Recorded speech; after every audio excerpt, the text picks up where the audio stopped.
Hello, podcast listeners. This is Craig Graves, your co-host, and I hope you're having a great day. I was going to say Monday because this is Monday when I'm recording this episode, but it could be any day out in podcast land, and so we'll just leave it at have a good day.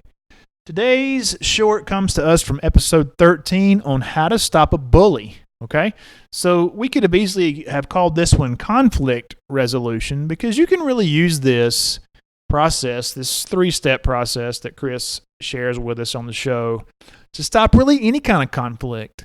And so it could be a bully at school. This is something that you can teach your kids and they can benefit from.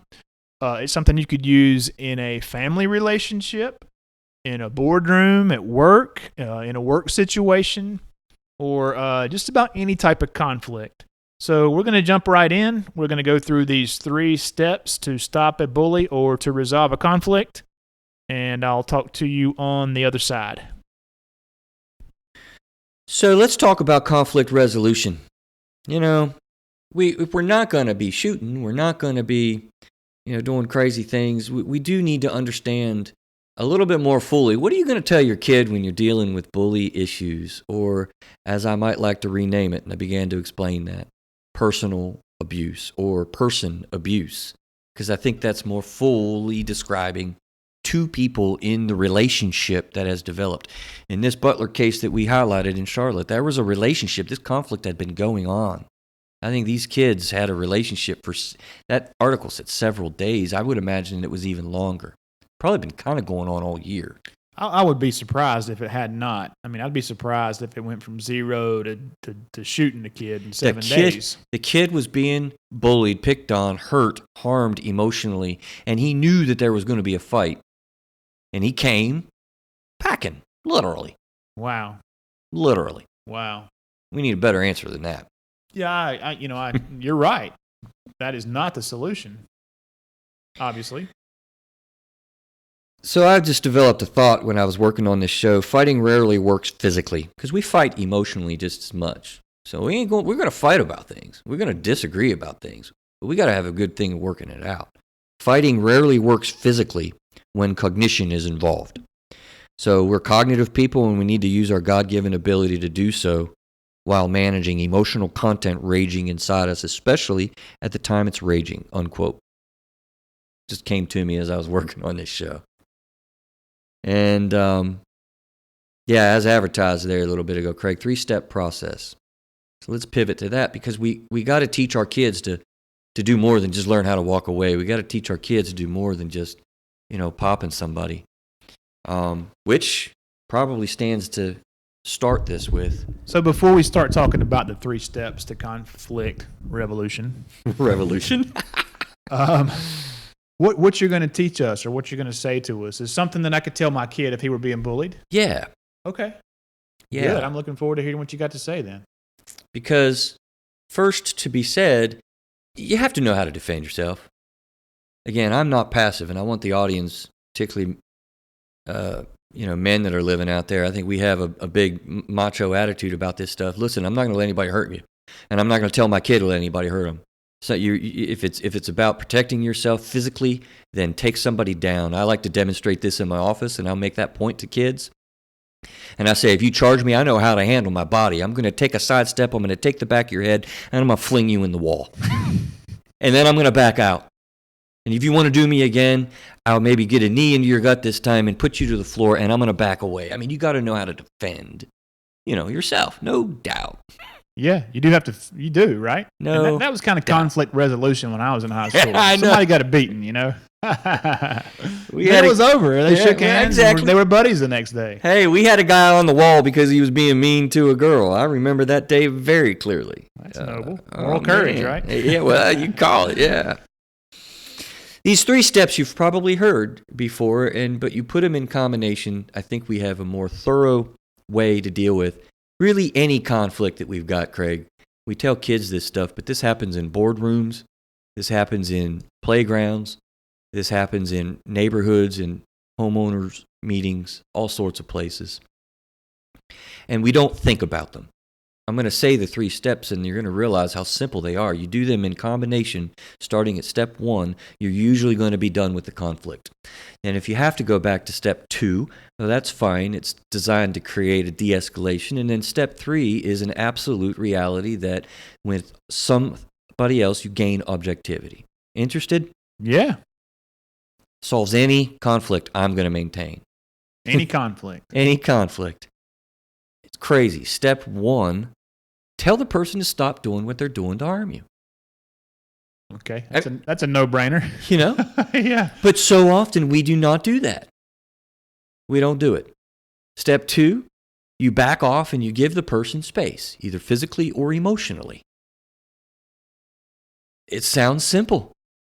Step 3, you get an objective party involved. That might be their friends or your friends. You make it where you avoid a one-on-one, man up, man down situation. Maybe that's an authority figure, but I want to say that's even a biblical suggestion where you bring in a person, not an elder or a pastor. They're helpful too, though. Any third party will resolve a conflict, Craig, between you and me in a way that is objective. And that's what we do. Sounds simple enough? It sounds really simple. I mean, to implement these things when you're ragingly mad, scared off your rear end, is very difficult to do. So you said something that's interesting. People don't tell them to stop? No. I'll give you a real example that happened to me. Grade school, right? Everybody's been picked on. Yeah. I was not a confident, strong kid at a certain point in my life, particularly when I was going through family divorce, and it was a tough time for me. And I'll never forget, this kid was, whatever he was doing, you know how it was, spitballs or flicking your ear or something. I don't know. I don't remember what he was doing. I think he was like tapping my desk, behind me, just intimidating me. And I mean, it like made me freeze. Yeah. It just made me freeze. I didn't know what to do. What would have happened if I'd have stood up, turned around, and told him, "Would you stop touching my desk, please? That's really annoying when I'm in class." Backed up 3 steps and just sat there.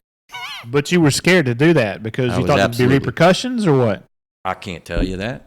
I don't remember. I mean, I don't know. That's funny you say that. When I was in middle school or junior high school back in my day, I had a similar situation. There was a couple guys that would come around at lunchtime and take your change. When you paid for your lunch, you had to come, 25. Literally? Yeah. Hey, give me your change. Oh. And these were some scary dudes, right? So, yeah, I gave them my change. Absolutely. I never thought about telling them no or to stop or anything like that. I'm afraid to get punched out.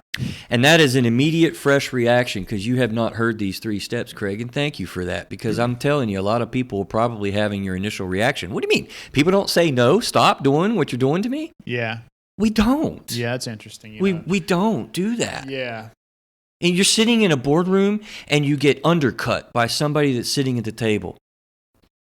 You look across to the person, you say, "Will you stop commenting on things that I haven't even said yet, please? And let me finish my sentence. I would appreciate it." Yeah, so in my mind, I'm thinking about these school situations that we're talking about, but you just said in the boardroom, so you could use this conflict resolution anywhere, right? Anywhere there's a conflict between 2 people. And usually, really, all you've got to do is do the first step. It stops, it arrests the process many times over, dead in their tracks. People aren't used to being told no. A bully is not used to somebody standing up, turning around, and proudly and strongly and clearly declaring, "You need to stop touching my chair." Okay, so it's hard to do. Stop doing it, and most of the time it works. Yep. Okay. And then the back up, give the person space. We just talked about marriage issues last time, right? Yeah. One of the strong things that an engulfment person does, or is let's stop, let's de-escalate this thing. You don't need to go, for an hour for a conversation, man. So back up, give the person space. Adults out here, you can let your brains, after these mics turn off, flow around in your brain. Just flow around with all the many ways to implement each specific step, because there are so many ways on each particular step to to creatively and thinking out of the box get out of a state of conflict. Because otherwise what you do is you say something mean to me, I punch you, you punch me harder, we're on the ground and somebody's choked out. It's escalated. Hope you know some jiu-jitsu at that point. I'm screwed, guys. Craig, you don't do that to me. Craig, stop threatening me. I don't like that you're threatening me right now. Okay, I'll stop. All right, thank you. We don't have to go on to step 2 where we give them space. Honestly, you really don't even have to do that step 2, backing off and giving someone space. It really isn't a lot of times any need to de-escalate a situation. Yeah. But when you are de-escalating a situation, you're backing off, giving them space. You bring your voice tone down, and you can talk that way. And it gets to the point where people's emotions come way low with you. It's just a neat way to de-escalate things. Mm-hmm. Raise it up, go loud, go crazy, go jut my neck out at you like this. Doesn't even feel, it feels weird, doesn't it? Mm-hmm. It's like, well, he's closer to me now, man. Yeah. It does. There's some real powerful emotional things that go on with that.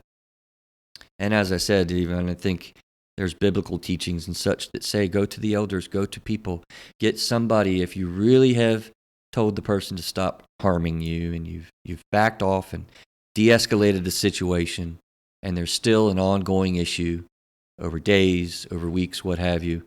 Or maybe it is just as simple as, okay, well, we need to go get the teacher to resolve this because I think this, you think that, and we need an objective third party.